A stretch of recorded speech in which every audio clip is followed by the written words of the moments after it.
Hello everyone, मेरा नाम है रूश फातिमा और हम लोग स्टार्ट करने जा रहे हैं 12th क्लास के ऑर्गेनिक केमिस्ट्री के chapter haloalkanes and haloarenes का पार्ट 5, जिसमें हम लोग डिस्कस करेंगे nature of carbon hydrogen bond और preparation of haloalkanes and haloarenes, जिसमें हम 2 प्रिपरेशन मेथड्स डिस्कस करेंगे, फ्रॉम अल्कोहल्स और फ्रॉम फ्री रेडिकल हैलोजिनेशन। जिसने भी मेरा लास्ट वीडियो नहीं देखा है वो नीचे डिस्क्रिप्शन में उसका लिंक दिया हुआ है। तो चलिए हम लोग स्टार्ट करते हैं। Nature of carbon halogen bond. तो जो कार्बन हैलोजन बॉन्ड होता है वो कोवलेंट बॉन्ड होता है। अब इस कोवलेंट बॉन्ड में जो हैलोजन है वो ग्रुप 17 का एलिमेंट है। ठीक, तो ग्रुप 17 के जो एलिमेंट्स होते हैं वो हाईली इलेक्ट्रोनेगेटिव होते हैं। पीरियोडिक टेबल में जो एलिमेंट सबसे ज़्यादा इलेक्ट्रोनेगेटिव है वो ग्रुप 17 के एलिमेंट्स हैं। क्यों? क्योंकि उनके लास्ट वैलेंस शेल में 7 इलेक्ट्रॉन्स प्रेजेंट होते हैं और उनको ऑक्टेट कंप्लीट करने के लिए सिर्फ और सिर्फ 1 इलेक्ट्रॉन की ज़रूरत है। Means very less amount of energy की ज़रूरत है, जिससे वो बहुत कम अमाउंट ऑफ एनर्जी का यूज़ करके 1 इलेक्ट्रॉन गेन कर लेंगे और अपनी ऑक्टेट बना लेंगे। तो ये हाईली इलेक्ट्रोनेगेटिव होते हैं। मीन्स कि जो हमारा हैलोजन एटम है वो हमारे कार्बन से बहुत ज़्यादा इलेक्ट्रोनेगेटिव होगा। तो इसकी इलेक्ट्रोनेगेटिविटी की वजह से जो ये शेयर्ड पेयर ऑफ इलेक्ट्रॉन्स हैं इसको ये अपनी तरफ थोड़ा सा शिफ्ट करेगा। मतलब इसकी शेयर्ड पेयर में इसका 1 इलेक्ट्रॉन है और हैलोजन का 1 इलेक्ट्रॉन है।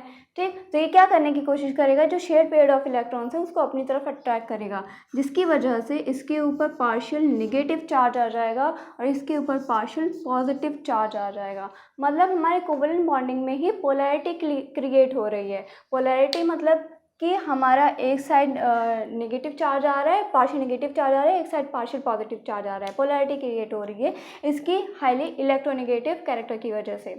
इसका ये मतलब नहीं है कि इसमें बॉन्ड ब्रेक हो गया, इधर हमारा ये नेगेटिव चला गया, इधर हमारा ये पॉजिटिव चला गया। इसमें सिर्फ कोवलेंट बॉन्डिंग में ही इसकी हाईली इलेक्ट्रोनेगेटिविटी की वजह से इसने इलेक्ट्रॉन अपनी तरफ अट्रैक्ट किए, जिसकी वजह से इसके वो पार्शियल नेगेटिव चार्ज आ गया, इसके वो पार्शियल पॉजिटिव चार्ज आ गया। जितना ज़्यादा ये इलेक्ट्रोनेगेटिव होगा उतना ही ज़्यादा इसका पार्शियल पॉजिटिव चार्ज होगा, उतना ही ज़्यादा पोलैरिटी होगी, उतना ही ज़्यादा डायपोल मूवमेंट होगा और उतना ही ज़्यादा ये पार्शियल पॉजिटिव चार्ज होगा इसके ऊपर। ठीक है, तो फिर इतनी बात क्लियर होती है। नेक्स्ट हम लोग देख लेते हैं, हमारी एक टेबल दी हुई है, टेबल 10.2 दी हुई है हमारे एनसीईआरटी में, उसको हम लोग डिस्कस कर लेते हैं। उसको डिस्कस करने से पहले कुछ पॉइंट्स हमें ध्यान में रखने होंगे। फर्स्ट पॉइंट है हमारा बॉन्ड लेंथ।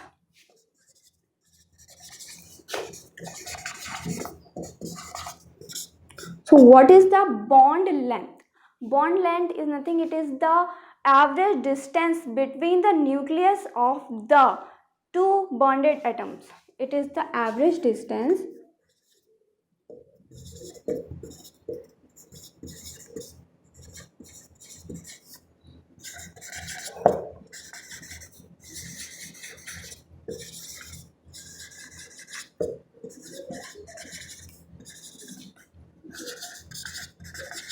वो किसी भी तरीके का बॉन्ड बना रहे हो, कोवलेंट बॉन्ड बना रहे हो, जो मेटालिक बॉन्ड बना रहे हो या फिर आयनिक बॉन्ड बना रहे हो, उन दोनों एटम्स के बीच उन दोनों एटम्स के न्यूक्लियस के बीच में जो एवरेज डिस्टेंस होगा that is known as a bond length.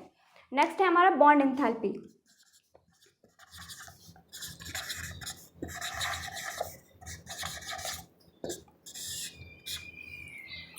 It is the total amount of energy that is required to break 1 mole of a particular type of chemical bond. मतलब एक particular type of chemical bond है, किसी भी तरीके का covalent bond है, ionic bond है या फिर मेटालिक बॉन्ड है, उसके 1 मोल अमाउंट को ब्रेक करने के लिए जितने अमाउंट ऑफ एनर्जी की ज़रूरत होगी that is known as the bond enthalpy. So it is total amount of energy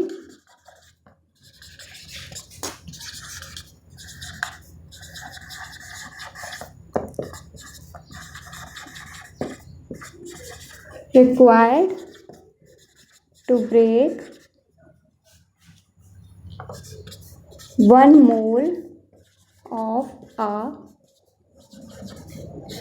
particular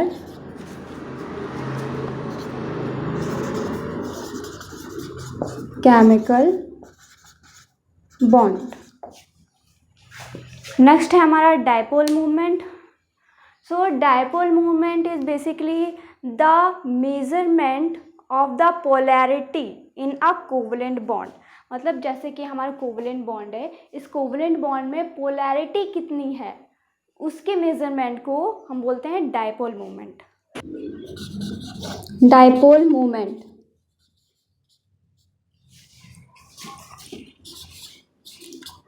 it is the measurement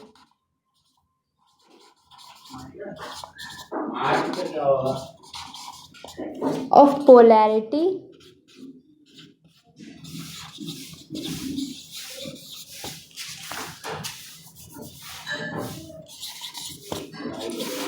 in a covalent bond।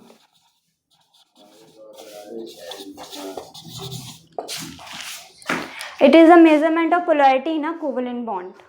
ठीक है, अब नेक्स्ट हम लोग डिस्कस करेंगे जो एनसीईआरटी में टेबल दी गई है, टेबल 10.2। इसको डिस्कस करने से पहले इसको हम लोग डिस्कस करेंगे तो इसमें हमारे जो बॉन्ड दिए हुए हैं CH3 और F के बीच में CH3, Cl के बीच में CH3, Br के बीच में CH3 और आयोडीन के बीच में। तो इसमें ट्रेंड किस तरीके का है इसको हम डिस्कस करते हैं। तो इसमें जो हमारा CH3 मॉलिक्यूल है उसका तो साइज़ एक ही होगा, जितने भी बॉन्ड्स हैं हमारे कार्बन और हेलोजन के बॉन्ड्स, उसमें CH3 का जो मॉलिक्यूल है उसका तो साइज़ सेम होगा। लेकिन ऊपर से नीचे आने पर जो हेलोजन के एटम्स का साइज़ है वो क्या होता जाएगा, इंक्रीज़ होता जाएगा। ऊपर से नीचे आने पर हेलोजन एटम्स के साइज़ इंक्रीज़ होता जाएगा, जिसकी वजह से इन दोनों के न्यूक्लियस का डिस्टेंस भी इंक्रीज़ होता जाएगा। न्यूक्लियस का डिस्टेंस भी क्या होता जाएगा, इंक्रीज़ होता जाएगा। मीन्स ऊपर से नीचे आने पर इनकी बॉन्ड लेंथ इंक्रीज होती जाएगी, बिकॉज बॉन्ड लेंथ क्या है, it is the average distance between the nucleus of the two bonded atoms. It is the average distance between the nucleus of the two bonded atoms. तो ऊपर से नीचे आने पर क्या हो रहा है, हमारी बॉन्ड लेंथ इंक्रीज हो रही है। जैसे ही हम ऊपर से नीचे आ रहे हैं हमारी क्या हो रही है, बॉन्ड लेंथ इंक्रीज हो रही है। अब नेक्स्ट देखते हैं हम लोग बॉन्ड इंथैल्पी के साथ क्या हो रहा है। तो जैसे ही हम ऊपर से नीचे आ रहे हैं बॉन्ड इंथैल्पी के साथ क्या हो रहा है, देखिए इन दोनों के बीच जो हमारे न्यूक्लियस हैं उनके बीच का डिस्टेंस इंक्रीज हो रहा है। मीन्स को जो न्यूक्लियस है उसका और जो अपोजिट एटम है उसके आउटरमोस्ट शेल के बीच का डिस्टेंस इंक्रीज हो रहा है। कहने का मतलब ये कि यह हमारा हो गया CH3 का मॉलिक्यूल एटम और ये हो गया हमारा मान लीजिए फ्लोरीन। तो इसका जो न्यूक्लियस है और इसका आउटरमोस्ट शेल के इलेक्ट्रॉन्स के बीच का डिस्टेंस क्या हो रहा है, वो भी इंक्रीज होता जा रहा है। ऊपर से नीचे आने पर वो भी इंक्रीज होता जा रहा है। इसका न्यूक्लियस और इसके आउटरमोस्ट शेल प्लस इसका न्यूक्लियस और इसके आउटरमोस्ट शेल, इसका न्यूक्लियस और इसके आउटरमोस्ट शेल और इस वाले के आउटरमोस्ट शेल और इसका न्यूक्लियस और जो है हेलोजन एटम के आउटरमोस्ट शेल। अब जब न्यूक्लियस और आउटरमोस्ट शेल के बीच का डिस्टेंस इंक्रीज होता जाएगा तो उन दोनों के बीच में जो अट्रैक्टिव फोर्सेस हैं वो भी डिक्रीज होते जाएंगे। जैसे जैसे डिस्टेंस इंक्रीज हो रहा है अट्रैक्टिव फोर्सेस डिक्रीज हो रहे हैं, अट्रैक्टिव फोर्सेस डिक्रीज हो रहे हैं मतलब डायपोल मूवमेंट भी डिक्रीज हो रहा है। अब डायपोल मूवमेंट भी डिक्रीज हो रहा है जैसे जैसे अट्रैक्टिव फोर्सेस डिक्रीज हो रहे हैं। अट्रैक्टिव फोर्सेस डिक्रीज हो रहे हैं मतलब जो हमारा बॉन्ड है वो भी डिक्रीज हो रहा है। बॉन्ड की जो स्ट्रेंथ है वो डिक्रीज हो रही है। बॉन्ड की स्ट्रेंथ डिक्रीज हो रही है मतलब कि उस बॉन्ड को तोड़ने के लिए हमें कम एनर्जी की ज़रूरत होगी। हम ऊपर से नीचे आएंगे तो हमारी बॉन्ड स्ट्रेंथ डिक्रीज होगी। बॉन्ड स्ट्रेंथ डिक्रीज होगी मतलब कि हमारी उसको तोड़ने के लिए कम एनर्जी की ज़रूरत होगी, मतलब बॉन्ड एंथैल्पी कम लगेगी ऊपर से नीचे आने पे। इसके 1 मोल अमाउंट को ब्रेक करने के लिए हमें ज़्यादा अमाउंट ऑफ एनर्जी की ज़रूरत पड़ेगी क्योंकि बॉन्ड स्ट्रेंथ बहुत ज़्यादा है। फिर हमें और कम की ज़रूरत पड़ेगी क्योंकि हमारे एटम और जो आउटरमोस्ट शेल है उसके इलेक्ट्रॉन्स के बीच का डिस्टेंस इंक्रीज हो गया तो और ज़्यादा अमाउंट ऑफ एनर्जी की ज़रूरत पड़ेगी। ऐसी हमारी एनर्जी और कम एनर्जी की ज़रूरत पड़ेगी। ऐसे हमारी एनर्जी क्या होती जाएगी, डिक्रीज होती जाएगी। मीन्स बॉन्ड एंथैल्पी डिक्रीज होती जाएगी ऊपर से नीचे आने पर। In the same way dipole movement भी डिक्रीज होगा बिकॉज आउटरमोस्ट शेल और जो न्यूक्लियस है उसके बीच का डिस्टेंस इंक्रीज हो रहा है मतलब अट्रैक्टिव फोर्स क्या हो रहा है, डिक्रीज हो रहा है। इसकी वजह से डायपोल मूवमेंट भी डिक्रीज होगा, ठीक, क्योंकि पोलैरिटी डिक्रीज हो रही है। इतना उसके पास अब वो इतना पास नहीं है न्यूक्लियस कि वो सामने वाले एटम के आउटरमोस्ट शेल के इलेक्ट्रॉन्स को अट्रैक्ट कर सके और ज़्यादा अपने ऊपर पार्शियल नेगेटिव चार्ज ले आए हेलोजन एटम और उतना ही ज़्यादा उसके ऊपर पार्शियल पॉजिटिव चार्ज ले आए। इतना ज़्यादा उसका डिस्टेंस नहीं है जिसकी वजह से क्या होगा, डायपोल मोमेंट ऊपर से नीचे आने पे डिक्रीज़ होगा।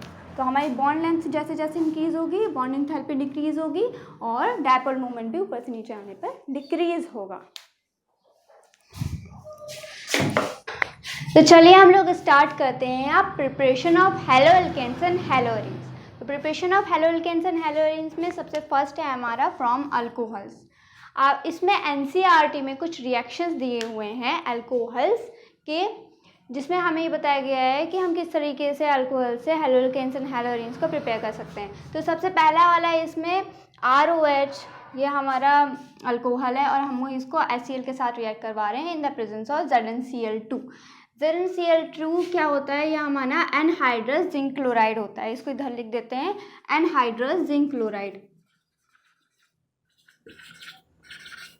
Anhydrous zinc chloride. एनहाइड्रस का मतलब होता है जिसमें वाटर मॉलिक्यूल्स ना हो, जिसमें वाटर की क्वांटिटी बिल्कुल भी ना हो, उसको हम बोलते हैं एनहाइड्रस। एनहाइड्रस जिंक क्लोराइड मतलब जिंक क्लोराइड जिसमें बिल्कुल भी वाटर की क्वांटिटी नहीं है। तो ये हमारे क्रिस्टल्स फॉर्म में होते हैं और रिएक्शन में ये वाटर मॉलिक्यूल्स को एब्जॉर्ब कर लेते हैं और उसे रिएक्शन में जो भी वाटर मॉलिक्यूल्स प्रेजेंट होते हैं उसको रिमूव कर देते हैं ताकि इसमें रिवर्स रिएक्शन ना हो, ताकि इसमें रिवर्स रिएक्शन ना हो।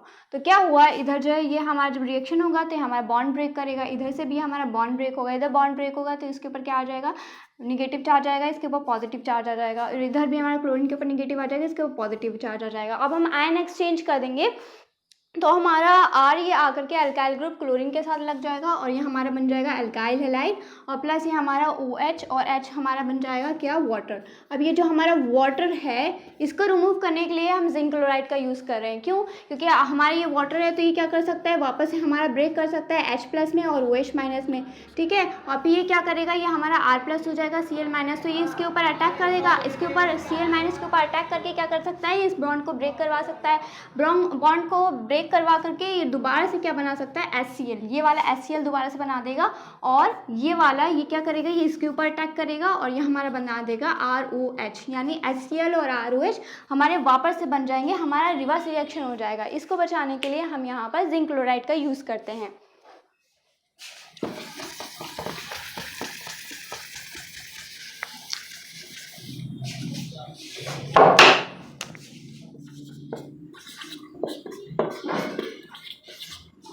ठीक है, अब नेक्स्ट वाला हम लोग देख लेते हैं। तो इसमें क्या होगा कि हमारा बॉन्ड ब्रेक होगा, यहाँ पर हमारा पॉजिटिव आएगा, फिर से यहाँ पर हमारे क्या आ जाएगा, निगेटिव आ जाएगा। ये बॉन्ड ब्रेक होगा, यहाँ निगेटिव आया क्योंकि ये इलेक्ट्रोनिगेटिव है इससे, और ये इस पर क्या हो जाएगा, पॉजिटिव हो जाएगा क्योंकि इसके कंपेरिजन में इलेक्ट्रोपॉजिटिव है। अब ये जो हमारा H2SO4 है दो तरीके से ब्रेक करेगा, एक हमारा हो जाएगा HSO4-, और फिर ये एक हाइड्रोजन से इलेक्ट्रॉन ले करके और HOSO4- बन जाएगा, और दूसरा वाला हाइड्रोजन क्या बन जाएगा, H+ की फॉर्म में आ जाएगा, ठीक है। अब क्या होगा कि R तो हमारा Br से बॉन्ड बना देगा, यानी ये हमारा अल्काइल हैलाइड हो जाएगा, यानी अल्काइल ब्रोमाइड हो जाएगा, ठीक। और फिर ये हमारा OH- H+ क्या करेगा, इसके ऊपर अटैक कर देगा और ये हमारा वाटर बन जाएगा।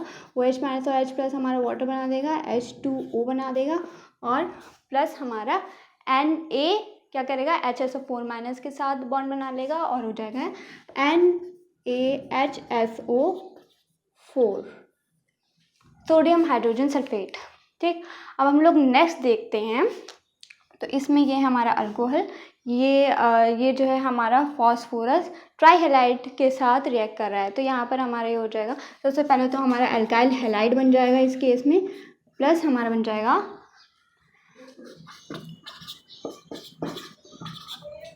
हाइपोफॉस्फोरिक एसिड बन जाएगा। RCl ये हमारा अल्काइल हैलाइड बन जाएगा और हाइपोफॉस्फोरिक एसिड बन जाएगा, हाइपोफॉस्फोरस एसिड, ये हो जाएगा हमारा हाइपोफॉस्फोरस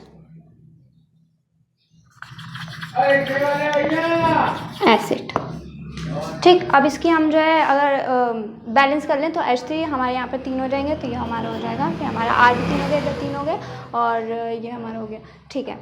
तो यहाँ पर जो हम हैलाइड यूज़ कर रहे हैं, यहाँ पर जो हम X यूज़ कर रहे हैं वो किसके लिए यूज़ कर रहे हैं, क्लोरीन के लिए और ब्रोमीन के लिए। मीन्स हमारे यहाँ पर जो X है इसकी जगह क्लोरीन भी हो सकता है, ब्रोमीन भी हो सकता है, ठीक। तो नेक्स्ट वाला अब हम लोग देख ले रहे हैं।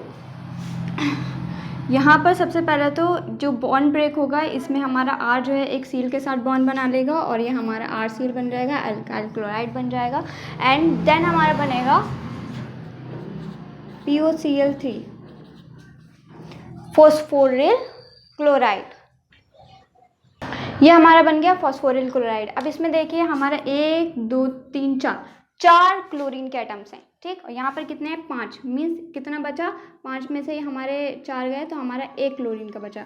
अब ये 1 क्लोरीन का एक HCl के साथ बॉन्ड बना लेगा और ये हमारा बना देगा HCl, ठीक।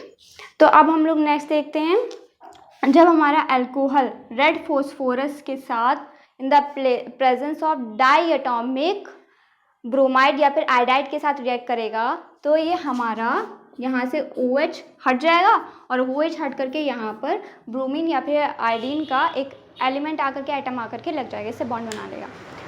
नेक्स्ट हम लोग देखते हैं, यह हमारा अल्कोहल जो है थियोनाइल क्लोराइड के साथ जब हमारा रिएक्ट करता है तो क्या होता है, यहाँ पर सबसे पहले तो हमारे यहाँ जो है आकर के लग जाएगा क्लोरीन एंड प्लस फिर उसके बाद SO2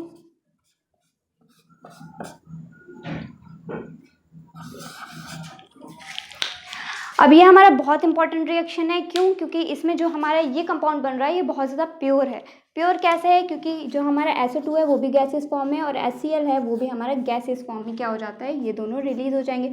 ये दोनों जैसे ही रिलीज हो जाएंगे तो हमारा सिर्फ ये बचेगा जो कि हमारा पूरी तरीके से प्योर कंपाउंड हो जाएगा। तो अब हम लोग देखते हैं preparation of haloalkanes from free radical halogenation. तो फ्री रेडिकल क्या होता है, यहाँ पर सबसे पहले हम ये समझेंगे। Free radical is a chemical compound having one unpaired electron. इसका मतलब हम समझते हैं, जैसे कि हमारे पास एक कंपाउंड है, ठीक है, ये इस तरीके से बॉन्डेड है। अब क्या हुआ कि इसका बॉन्ड ब्रेक हुआ, इसका बॉन्ड ब्रेक हुआ तो ये दो तरीके से ब्रेक होगा। एक तो कंडीशन ये हो सकती है कि बॉन्ड ब्रेक हुआ और जो शेयर पेयर ऑफ इलेक्ट्रॉन्स है, एक इलेक्ट्रॉन इसके पास चला गया और एक इलेक्ट्रॉन इसके पास चला गया, मतलब इसके पास एक इलेक्ट्रॉन आ गया और इसके पास भी एक इलेक्ट्रॉन आ गया। एक कंडीशन ये हो सकती है। दूसरी कंडीशन एक ये हो सकती है कि इसके पास दोनों इलेक्ट्रॉन चले गए और इसके पास एक भी इलेक्ट्रॉन नहीं आया, मतलब इसके पास दोनों इलेक्ट्रॉन चले गए और इसके पास क्या हुआ, एक भी इलेक्ट्रॉन नहीं आया। पहली सिचुएशन ये, दूसरी सिचुएशन ये। तो सबसे पहली वाली जो सिचुएशन है इसको हम बोलते हैं होमोलिटिक फिजन। जब हमारा इस तरीके से बॉन्ड ब्रेक हो रहा है कि इक्वल डिस्ट्रीब्यूशन हो रहा है इलेक्ट्रॉन्स का, दोनों एलिमेंट्स में इक्वल डिस्ट्रीब्यूशन हो रहा है इलेक्ट्रॉन्स का, इस तरह के हम फिजन को बोलते हैं होमोलाइटिक फिजन। Homolytic fission. और जब हमारा बॉन्ड ब्रेक होगा और इक्वल डिस्ट्रीब्यूशन नहीं होगा, अनइक्वल डिस्ट्रीब्यूशन होगा इलेक्ट्रॉन्स का, तो उसको हम बोलेंगे हेटेरोलाइटिक फिजन।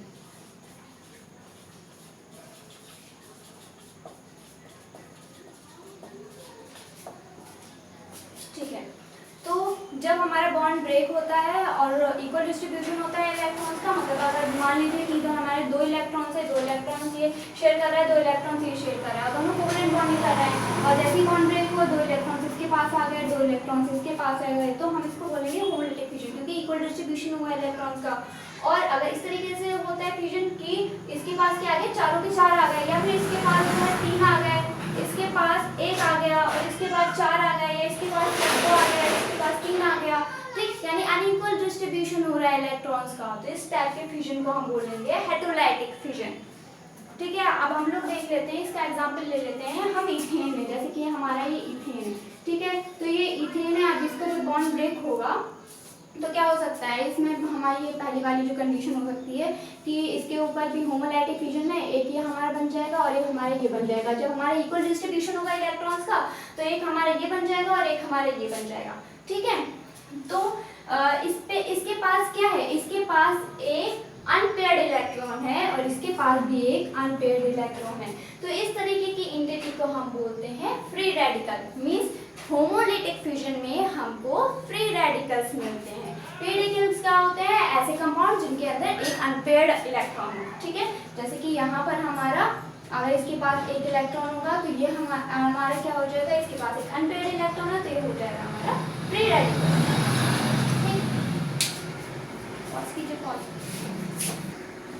अब हम लोग देखते हैं फ्री रेडिकल हैलोजिनेशन का मतलब क्या है, ठीक है।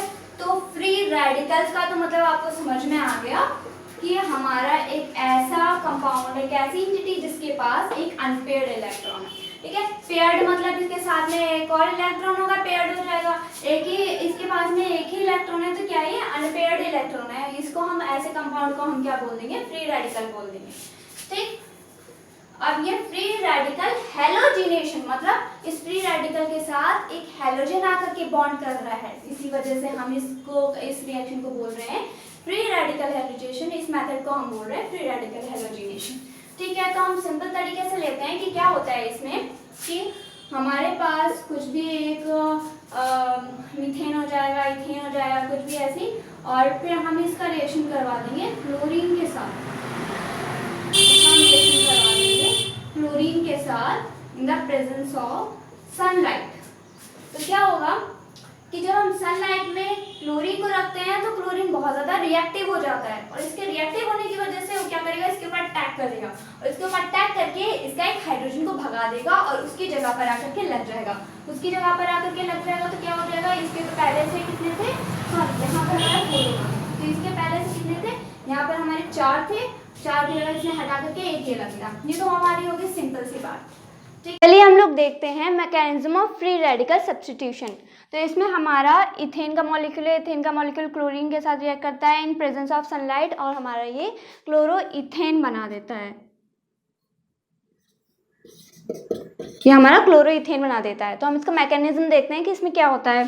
तो जैसे ही हमारा ये क्लोरीन का मॉलिक्यूल है, ये क्या करेगा, सनलाइट के प्रेजेंस में आएगा तो ये बहुत ज़्यादा रिएक्टिव हो जाएगा। इसकी वजह से क्या होगा, अनस्टेबल हो जाएगा, इसका बॉन्ड ब्रेक हो जाएगा और ये हमारे क्लोरीन के फ्री रेडिकल्स में टूट जाएगा, होमोलाइटिक फिजन होगा और ये हमारे फ्री रेडिकल्स में ब्रेक हो जाएगा। इसको हम बोलते हैं इनिशिएशन। इस स्टेप को हम बोलते हैं इनिशिएशन, इनिशिएशन स्टेप। नेक्स्ट देखते हैं क्या होता है। अब ये हमारे यहाँ पर एक इथेन का मॉलिक्यूल है, ठीक है, और ये जो हमारा क्लोरीन का फ्री रेडिकल है। अब क्लोरीन का फ्री रेडिकल बहुत ज़्यादा रिएक्टिव होता है और ये क्या करेगा कि ये इसके ऊपर अटैक कर देगा, क्योंकि बहुत अनस्टेबल होता है, और इसके ऊपर अटैक कर देगा, अटैक करके इसका बॉन्ड ब्रेक करवा देगा। बॉन्ड ब्रेक होने के बाद ये हमारे 2 CH3 के फ्री रेडिकल्स बन जाएंगे, एक ये हमारा फ्री रेडिकल बन गया, एक ये फ्री रेडिकल बन गया। ठीक है, अब ये हमारा फ्री रेडिकल बन गया। अब क्या होगा देखिए, ये एक फ्री रेडिकल के साथ बॉन्ड बना लेगा और ये हमारा बना देगा CH3Cl, और एक हमारा फ्री रेडिकल ये बच गया।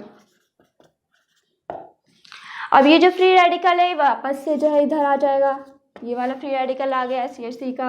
अब ये क्या करेगा, क्लोरीन के जो है मॉलिक्यूल के ऊपर फिर से अटैक करेगा, इसका बॉन्ड ब्रेक करवाएगा और ये हमारे 2 CH3 के फ्री रेडिकल बन जाएंगे। तो ये हमारे क्या बन जाएगा, CH3Cl, वापस से एक क्लोरीन के फ्री रेडिकल के साथ बॉन्ड बना करके CH3Cl बन जाएगा और ये हमारे क्लोरीन का फ्री रेडिकल वापस से रह जाएगा। अब ये जो क्लोरीन का फ्री रेडिकल है वापस से हमारे इथेन के मॉलिक्यूल के ऊपर अटैक करेगा और वापस से हमारे ही प्रोडक्ट्स बन जाएंगे। इसको हम बोलते हैं चेन प्रोग्रेशन। इस स्टेप को हम बोलते हैं चेन प्रोग्रेशन। ठीक है, अब इसमें हमारा 3rd स्टेप आ जाता है, जब हमारी रिएक्शन पूरी तरीके से स्टॉप हो जाएगी। ठीक है, जब हमारे 2 फ्री रेडिकल्स आकर के मिल जाते हैं, जब एक साथ बॉन्ड बना लेते हैं, तो उसको हम बोलते हैं टर्मिनेशन, जहाँ पर हमारी रिएक्शन स्टॉप हो जाती है। जैसे हमारे एक CH3 का फ्री रेडिकल आकर के और CH3 का फ्री रेडिकल आकर के बॉन्ड बना लेगा और हमारा ये इथेन बना लेगा, तो हम इसको बोल देंगे टर्मिनेशन। ठीक है, इसी तरीके से हमारा क्लोरीन फ्री रेडिकल आकर के मिल गया तो ये हमारा क्लोरीन का मॉलिक्यूल बन गया, ये हो गया टर्मिनेशन। इसी तरीके से क्लोरीन का फ्री रेडिकल या फिर हमारा CH3 का फ्री रेडिकल आकर के बॉन्ड बना लिया, इसको भी हमने बोल दिया टर्मिनेशन। तो mechanism of free radical substitution हो गया है। अब हम देखते हैं conditions for free radical substitution के लिए कौन कौन सी कंडीशंस आ सकती हैं। तो इसमें सबसे पहले वाली कंडीशन हम एक एग्जांपल से समझेंगे। जैसे कि हमारा ये मीथेन का मॉलिक्यूल हो गया, मीथेन का मॉलिक्यूल एक ब्रोमीन उसके साथ ब्रोमीन के मॉलिक्यूल के साथ रिएक्ट कर रहा है इन द प्रेजेंस ऑफ सनलाइट। तो क्या होगा, ये हमारा जो है सीधे तरीके से एक ये हमारे इस तरीके से ब्रोमोमीथेन बन जाएगा।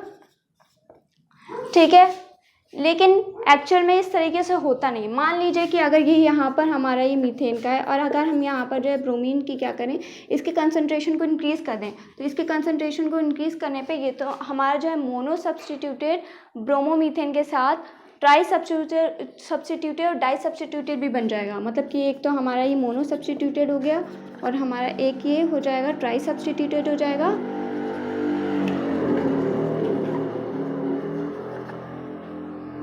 डाई सब्सटीट्यूटेड हो जाएगा और ये हमारा ट्राई सब्सटीट्यूटेड भी हो जाएगा। ये हमारे इस तरीके से 3 तरीके के प्रोडक्ट बन जाएंगे। अगर हम जो है ब्रोमीन के कंसंट्रेशन को इंक्रीज़ कर दें तो हमारा मोनो सब्सटीट्यूटेड ब्रोमोमीथेन के साथ डाई सब्सटीट्यूटेड ब्रोमोमीथेन और ट्राई सब्सटीट्यूटेड ब्रोमोमीथेन भी बन जाएगा। लेकिन अगर हम ऐसा नहीं चाहते हैं, इसके हम जो है सिर्फ और सिर्फ मोनो सब्सटीट्यूटेड चाहते हैं, तो हमें इसके कंसंट्रेशन को इंक्रीज़ करना होगा। नॉर्मली हमें इसकी कंसंट्रेशन को क्या करना होगा, इंक्रीज़ करना होगा। और हमने इसकी कंसंट्रेशन को क्या कर दिया, इंक्रीज़ कर दिया और इसके कंसंट्रेशन को बहुत कम रखा। ठीक है, इसके कंपैरिजन में मान लीजिए हमने इसकी कंसंट्रेशन को बहुत ही ज़्यादा कम रखा। इसका कंसंट्रेशन कम से कम 100 टाइम्स ज़्यादा है। तो क्या होगा कि हमारे मोनो सब्सटीट्यूटेड तो प्रोडक्ट्स बनेंगे, लेकिन उसके साथ में कुछ हमारे डाई सब्सटीट्यूटेड भी बन सकते हैं, कि हमारे डाई सब्सटीट्यूटेड भी बन जाए, ऐसा भी पॉसिबल है। ये हमारा ज़्यादा कंसंट्रेशन में बनेगा, मेजर क्वांटिटी में बनेगा और ये हमारा माइनर क्वांटिटी में बनेगा। इस वजह से ये जो हमारा फ्री रेडिकल सब्स्टिट्यूशन मेथड होता है, ये हेलो एल्केन्स के प्रिपरेशन के लिए इतना ज़्यादा सूटेबल नहीं है, अच्छा नहीं है। क्यों? क्योंकि ये हमारा डाई सब्स्टिट्यूटेड और ट्राई सब्स्टिट्यूटेड भी बना देता है। चाहे हम उसमें जो हमारा एल्केन है उसकी क्वान्टिटी चाहे जितनी ज़्यादा लग दें, लेकिन फिर भी ये हमारा डाई और ट्राई बना देगा। हमको क्या चाहिए होता है, मोनो चाहिए होता है। अब हम इसके कंसंट्रेशन के अकॉर्डिंगली हम इसकी क्वांटिटी को, इसकी क्वांटिटी और इसकी कंसंट्रेशन को क्या कर सकते हैं, कंट्रोल कर सकते हैं। मतलब हम इसका कंसंट्रेशन अगर हम इंक्रीज़ कर दें बहुत ज़्यादा तो हमें इसकी ज़्यादा मेजर अमाउंट में मिल जाएगा, इसका मॉडरेट रखें तो हमें डाई मिल जाएंगे, और अगर हम इसका बहुत कम रखें तो हमें मोनो मिल जाएंगे। ठीक है,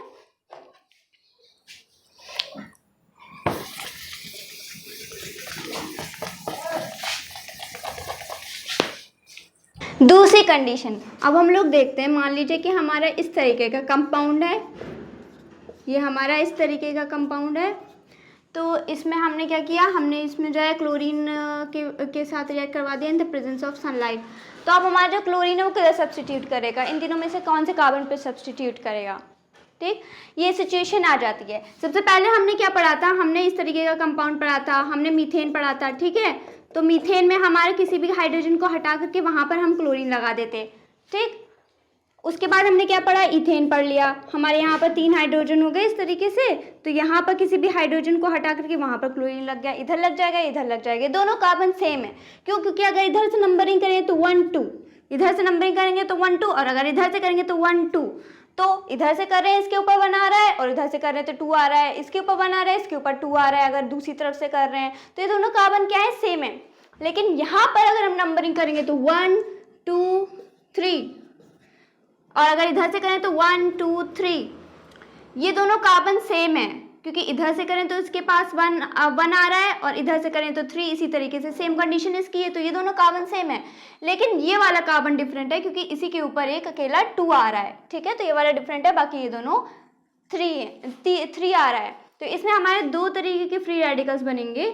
एक तो हमारे इस तरीके का बन जाएगा,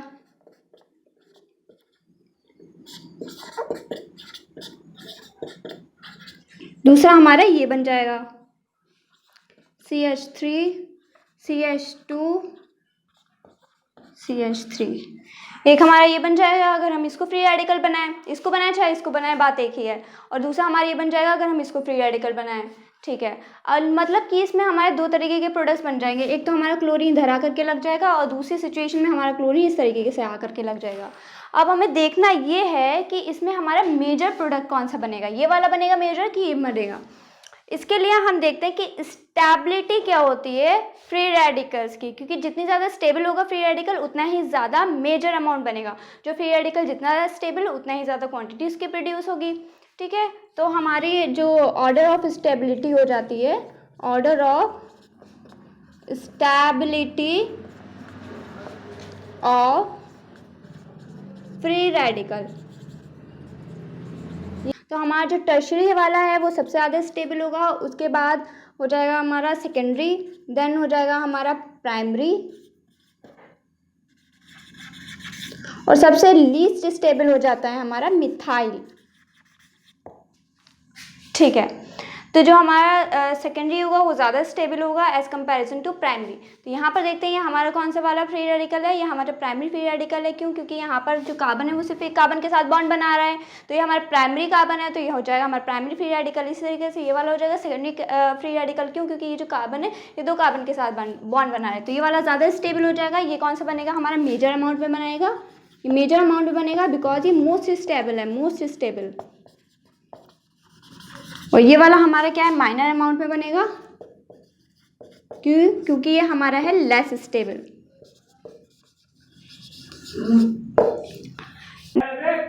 तो इसी के साथ हम लोगों ने free radical substitution mechanism complete कर लिया है, और अब हम लोग मिलते हैं नेक्स्ट वीडियो में नेक्स्ट टॉपिक्स के साथ।